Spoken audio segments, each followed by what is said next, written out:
woman. Girl, KMichelle, what is going on? KMichelle posted a picture on Instagram, Twitter, and she has everybody asking, girl, is this her face? Like, what's going on? Now, y'all know I'm one of the folks, I do not like to critique black women that get plastic surgery or whatever. Like, and this is not a critique on KMichelle. I think the face looks really good. I think it looks beautiful. I love the hair. KMichelle is not new to plastic surgery. As we know, she had a butt enhancement, she has other stuff, and she's been very kind of a little bit open about her story and all that other stuff. So this is just some new things that she's doing, and girl, who knows? Now, some folks were saying she looked like she just swapped faces with Monique Slaughter, and it's just like, girl, I don't know, but I personally like this face. Y'all say what y'all think. I like it. I think she looks really cute. KMichelle is like, y'all know she's my girl from Memphis. Y'all know I love K. I love K. So girl, anytime she be like, folks be talking about, oh Lord, I hope it's about something good. But girl, they was on her like white on rice yesterday. It was like, girl, what is going on? KMichelle can spend her money however she wanted. However you want it. If she want to sculpt, screech, Vogue, hey, she want to chop her face, she want to do whatever, let her do the thing, girl. I mean, girl, I like it. I love that, the pink hair, whatever, orange. It was giving life, live, work. It was giving pose. I love the face. But what y'all think about Tim? What y'all think about KMichelle's new face? Okay, wake up, new face. Who this? New face, who this? Period. So while we talking about KMichelle and her new face or whatever, let's talk about the return of Love and Hip Hop Atlanta, girl. They dropped a little trailer. It looked like it was hold on, who was it? No, it wasn't Lightskin Keisha. Girl, I'm gonna get to that because Lightskin Keisha is rumored to be on the new season of Real Housewives of Atlanta. I don't want to see it, but they have, Safari Samuel's baby mama, what's that girl, Erica Mina's supposed to be on there. The Glam Shop, she supposed to be on there. Rashida is back. Rashida rap like Shawty Low and some other unknown variables. Let me tell you this. I don't care to see another season, another episode, and another minute of Love and Hip Hop Atlanta. I think the show is good as gone. It is dead. It just needs to be, just bury it. Bury Love and Hip Hop Atlanta, bury the Love and Hip Hop franchise right next to the Gucci store. Maybe then Shekinah, maybe Shekinah be over there praying for both of them. Like, girl, I don't want to hear anything else about Love and Hip Hop. The show is boring, it's scripted. Y'all saying that some folks saying they want to see it. Y'all gonna watch 2 episodes. That's gonna be the first episode in the reunion. That's it. Most of y'all are gonna consume it from watching clips on Twitter if it's funny. I feel like the new wave is online streaming type of TV shows, like your what's that show coming out? Like stuff on Zoos, other shows. Like, girl, like they're able to do what Love and Hip Hop used to be able to do. Like take folks and just exploit them because they need a check. Like, of course, VH1 and do it with like Love and Hip Hop, but Zeus and them can do it on a higher scale because it's just like they don't have to worry about, FCC and all that other stuff as much as something on cable TV. So, girl, I don't care about what's name in the Glam Shop. I don't care about Carly Red and her new adventures. I don't care about Rashida. I just don't care to watch it. I think folks are past that at this point. It's just like, girl, I think VH1 is hoping and praying that people are going to watch it, but I just don't see it. Their ratings were flopping. I think a lot of these reality shows that have been on for girl, y'all are not SVU. Y'all are not Law and Order, girl. Y'all cannot go on 20 seasons. Even Bravo is struggling with Real Housewives of Atlanta. Like, some of them shows are just struggling because it's just like, girl, we've been down this road so many times. It's such a long road. I just don't care. So while we're talking about Love and Hip Hop trying to return, let's talk about Real Housewives of Atlanta, girl. It is a rumor that Lightskin Keisha is supposed to be joining the new cast the new season of Real Housewives of Atlanta. A couple of folks have posted this, and I just don't believe it. I don't believe it. I don't want to believe it because I just don't see Lightskin Keisha fitting into Real Housewives of Atlanta. I just don't see it. Now, Lightskin Keisha kind of made a comment and said you know, she ain't going to be exploited no more over on them Miss Love and Hip Hop or on VH1. So it's kind of sounding like as if she's saying she's going to get exploited somewhere else. I don't want to see it. If y'all couldn't put Amaya Scott on Real Housewives of Atlanta, I damn sure, like, I would have took something like a cash shake-up like that and have Amaya Scott on there. I think that would have been something. Amaya Scott would have been on there. That would have been sickening. I do not see it for no Lightskin Keisha. Like, I just don't see it. That's too, like, the girls do fight sometimes on Real Housewives, the franchise. But it's never given physical, like, that many fights and stuff. Like, it's like, I just don't see it. I don't see it like that, and I don't want to see it. And Lightskin Keisha will just not fit in. Unless they're doing an overhaul and replacing a lot of folks. They're getting rid of all the older aunties and stuff and replacing with a young crowd. But I just still don't see that working out. I don't know. Y'all tell me what y'all think about that girl. Let me know. Let's talk about Miss Candace. Miss Candace Dillard. On Monday, All True posted a video of Real Housewives of Potomac cast member Candace arguments, and under the post, a user compared Ashley Darby's behavior to that of Candace. The reel shows how reckless Ashley's mouth has been and still is, yet Candace, the villain, and ganged up on by so many fans. It's crazy how Ashley was, in my opinion, worse, but people want to ignore that. I wonder why. Candace responded in the comments, citing that the reason are being Ashley's privilege as a light-skinned woman. Because she's light-skinned, there is what was said. I said it. Now let's see how fast it gets around. Now, I don't doubt that Ashley Darby gets some different type of treatment for having a light skin, you know, for being light skinned. I don't disagree with that at all. Ashley has definitely gotten on my nerves a couple of times. And I wonder, I would never want to be a man and tell a black woman that, I don't think that's giving colorism. I don't think that's what it is. I can believe it a little bit. I can believe it a little bit. Like, I think I can see that. But this is going to be a little bit controversial. I'm not going to say it though, girl. I'll say that for another day. But I don't know what to say, so I'm going to ask you. I asked you, come on, Nene. What do y'all think? Do y'all think that Ashley Darby gets treated better and it doesn't have to deal with like so much criticism as much as Candace does because Ashley is light-skinned? But Candace, to me, you know, she's not light-skinned and she's not dark-skinned. So I'm not sure. So y'all comment, let me know, you know, how y'all feel about that. Because, girl, I don't trust myself to make a fair assessment on that, so I'm gonna ask y'all, and I will be checking the comments, period. Now let's talk about Cat Williams. Cat Williams was doing an interview the other day, and the conversation about cancel culture came up. And Cat Williams gave one of the best responses from any celebrity about cancel culture. And Cat was just basically, you know, saying that there has to be some type of rules or something. Like, you can't just go all out of bounds. You can't do these certain things.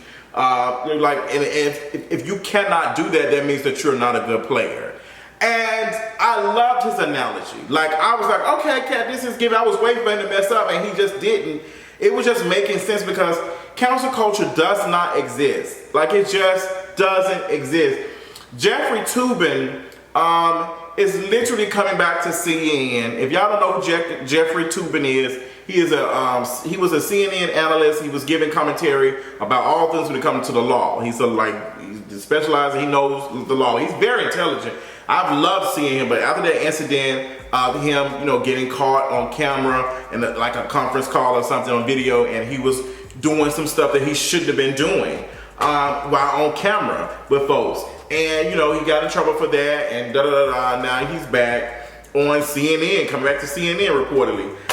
And you got somebody like, I cannot think of his name. Oh my gosh, you got Mark Lamont Hill, who literally just got fired and didn't like let go from CNN just from saying free Palestine, for speaking for Palestine. Like,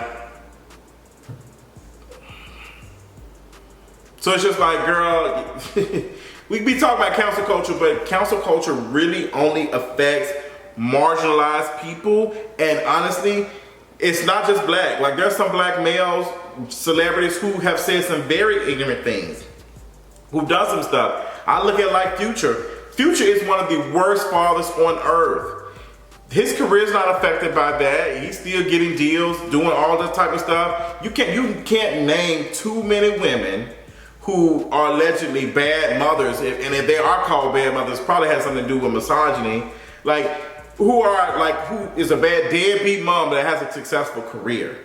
Like, you have like black women who have a very successful career who get challenged like, oh girl, you're not at home with your child. Like, you're not. And I remember that conversation with Cardi B. It's just like, you know, girl, you need to be with your baby. You need to be with your baby. And there's no way you can do both. Like, she doesn't have a whole support system and all of those things. Like, girl. So it's just cancel culture. It's just one of, I just get so sick of hearing about it because it's not a real thing. It's not a real thing. Like, it's honestly just a conversation. You can't deal with folks having a conversation about some stuff, then you don't need to be in the game, period. And that's all I have to say on that, girl, period. So let's talk about Madea coming back. Tyler Perry said the world needed it most, and that Madea needs to come back because the world needs to laugh. Who said that? I am not like, girl, Madea plays in movies do not bring any laughter. They just bring a bunch of drama. Like, girl, it's just selling black pain. And the jokes that Madea be doing, and like, it's really giving blackface, to be honest. Like, I remember the last time I went to go see a Madea movie, and baby, that's because I went on a date. And we had played rock, paper, scissors, and I had lost, and we had to go see it, and I wanted to go see something else. I think that was when I went to go see Boo Halloween. I was so uncomfortable in that movie theater listening to white people laugh at these black jokes. I was literally cringing. Literally cringing. I did not like it. So, Tyler Perry said, girl, I'm coming back. Madea coming back because the world needs to laugh. I just... Where that video? Like, girl, I'm not interested. We not interested. We don't want it. We don't want it. Keep it away. Go away from me with this, Madea. So let's move on. Let's talk about Kardashians. Let's talk about Miss Kim Kardashian. Miss Kim Kardashian says, I will always love you. And talking about Kanye West for his birthday. Girl, it's a mess. Don't nobody care about you loving that man, girl. Like, girl, she act like her love is to the end of time. And says she's gonna keep the name Kim Kardashian West. Of course you are, girl. You built a brand off of it. Your whole relationship is built off a brand. And there's even this, I remember there was something she was talking about. She was gonna have a troubled time explaining to her kids about her past marriages. And da-da-da. I'm like, Kim Kardashian, girl, you do not be marrying for love, girl. And it's okay. I mean, marriage ain't really necessarily about love in the damn way. It's a transaction. So, girl, go on, give it to it. Girl, like, I can't do it. Moving on, what else is there to talk about, girl? I want to talk about Trina and Eve doing a versus battle. Trina and Eve is giving verses, girl. And girl, the girls are saying that Eve gonna wash Trina, and I'm just like, who said that? I think Trina definitely got some bops to be able to, like, you know, girl, I don't know. I don't really know, to be honest. My money would really be on Trina, to be honest. I don't know about Eve. Like, some folks making jokes and saying that Trina gonna be playing songs that only some girls know from the South. I'm like, Trina had some songs, I think she did. Eve had some songs too, I don't know. I don't think this is a versus battle that I wanna see. I haven't been watching no versus battles, to be honest. I don't wanna see no versus battle no more. Who else is doing a versus battle? Who y'all got y'all name on? Trina versus Eve. Who y'all rooting for? Another versus battle I haven't talked about is Soulja Boy and Bow Wow. Girls, Bow Wow been like dealing with Soulja Boy trolling. Soulja Boy been trolling, and I don't want to see that one either. I'm just kind of like, can y'all wrap this up? Because we got other stuff to be worried about. I want to end this video and talk about Miss Willow Smith. Y'all know I love Willow Smith.